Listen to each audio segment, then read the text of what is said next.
আসসালামু আলাইকুম ভিউয়ার্স, আশা করি তোমরা সবাই ভালো আছো। তো তোমরা যারা জাতীয় বিশ্ববিদ্যালয়ে প্রথম মেরিট লিস্টে এবং সেকেন্ড মেরিট লিস্টে চান্স পাও নাই, তারা এখন অনেকে অপেক্ষা করছো যে ফার্স্ট রিলিজ স্লিপের জন্য। তোমরা কিন্তু প্রায় অনেকেই রিলিজ স্লিপের মাধ্যমে কলেজ পাবে, যেহেতু তোমরা অনেকেই ভুল করেছো প্রথম চয়েস লিস্টে, যেহেতু প্রথম একটি কলেজ চয়েস দিয়েছিল। তো সবাই কিন্তু বিভাগীয় পর্যায়ে, জেলা পর্যায়ে যেই ভালো কলেজগুলো আছে সেগুলোতে কিন্তু আবেদন করেছে। সো সেখানে কিন্তু তোমাদের কম্পিটিশন অনেক বেড়ে গেছে। তো আজকে আমি তোমাদেরকে বলবো কীভাবে তোমরা রিলিজ স্লিপে আবেদন করলে তোমরা 100% কলেজ পাবাই। তো তোমরা যারা এখন আমাদের চ্যানেলটি সাবস্ক্রাইব করো নাই, চ্যানেলটি সাবস্ক্রাইব করে আমাদের পাশে থাকতে পারো। অনার্স বিষয়ক সকল তথ্য পেতে আমাদের চ্যানেলটি সাবস্ক্রাইব করে রাখতে পারো। তো আসো আমি তোমাদেরকে বিস্তারিত জানাই। তো তোমাদের ফার্স্ট রিলিজ স্লিপ কিন্তু আগস্ট মাসের 20 তারিখের মধ্যেই দিয়ে দেওয়ার কথা, যেহেতু 13 তারিখ পর্যন্ত যাতে বিশ্ববিদ্যালয়ের দ্বিতীয় মেরিট তালিকার কাজ চলবে, তারপরে আবার কোটার যেই মেরিট লিস্ট সেটা দিবে। তো রিলিজ স্লিপে আবেদন করতে হলে তোমাকে কিন্তু অবশ্যই একটু বুদ্ধি খাটাতে হবে, কারণ তুমি যেহেতু প্রথমে একটি সরকারি কলেজে আবেদন করেছিলে, প্রায় বেশিরভাগই স্টুডেন্ট, সেক্ষেত্রে তোমাকে কিন্তু সেখানে কম্পিটিশনে বেশি যেতে হয়েছিল। সেজন্যই কিন্তু তোমরা ফার্স্ট এবং সেকেন্ড মেরিট লিস্টে চান্স পাও নাই।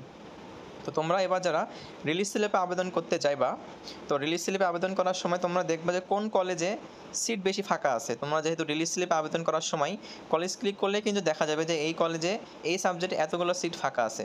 সেক্ষেত্রে তোমরা জেলা পর্যায়ে সরকারি কলেজগুলো বাদ দিয়ে বেসরকারি বা উপজেলা পর্যায়ে যে কলেজগুলো রয়েছে এবং যাদের মার্ক বেশি আছে, অর্থাৎ তোমাদের পরীক্ষা ভালো দিয়েছে এবং তাদের এসএসসি এবং এইচএসসির রেজাল্ট ভালো আছে, অর্থাৎ দুটোতেই জিপিএ 5 আছে, এমন স্টুডেন্টরা কিন্তু ফার্স্ট এবং সেকেন্ড মেরিট লিস্টে চান্স পাও নেই। সো তারা চাইলে জেলা পর্যায়ের সরকারি কলেজ থেকে আরেকটু নিম্নমানের কলেজগুলো চয়েস লিস্টে রাখতে পারো। এবং তোমরা চেষ্টা করবা যারা তারা সায়েন্সের সাবজেক্টগুলোতে আবেদন করা, যারা আর্টসে তারা আর্টসের সাবজেক্টগুলোতে আবেদন করার। কারণ তোমরা জানো, তোমরা যারা সায়েন্স তারা যদি আর্টসে কনভার্ট হতে চাও, তাহলে কিন্তু তোমাদের জন্য কিন্তু ওখানে সিট হচ্ছে 40%, আর আর্টস যারা ওদের জন্য কিন্তু 60%, অর্থাৎ 70%। সো 100টার ভিতরে কিন্তু আর্টসের যদি একটা সাবজেক্টে 100টা সিট থাকে, সেখানে কিন্তু 70টা আগে আর্টসের স্টুডেন্ট নেবে, তারপরে কিন্তু সায়েন্স থেকে বাকি 30টা নেবে। সো বুঝতেই পারছো তোমাদের কিন্তু এখানে কম্পিটিশনটা একটু জোরালো হতে যাচ্ছে। এবং যারা পছন্দের কলেজে পড়তে চাও, তাদের 1 নাম্বার লিস্টে সেই কলেজটা রাখবা এবং তারপরে টার্গেট করবা যে এই কলেজে না হলে আমি ওই কলেজে পড়তে চাই, অন্য আরেকটা কলেজ দিবা দ্বিতীয়। এভাবে তোমরা একবারে 5টা কলেজে আবেদন করতে পারবা, 3টা কলেজ সাবজেক্টে।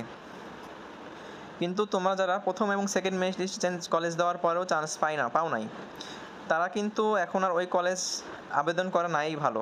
অর্থাৎ একটা কলেজ যখন তোমাকে 2বার রিজেক্ট করে দিয়েছে, তোমার মার্ক এবং এসএসসি এইচএসসি রেজাল্টের উপরে তোমাকে রিজেক্ট করে দিয়েছে, অর্থাৎ সেই কলেজ তোমাদেরকে না নেওয়ার সম্ভাবনাই বেশি। তো এভাবে তোমরা রিলিজ স্লিপে আবেদন করতে পারো। এই ছিল আমাদের আজকের ভিডিও ভিউয়ার্স। তোমরা যারা এখনও আমাদের চ্যানেলটি সাবস্ক্রাইব করো নাই, চ্যানেলটি সাবস্ক্রাইব করে আমাদের পাশেই থাকবে। আসসালামু আলাইকুম।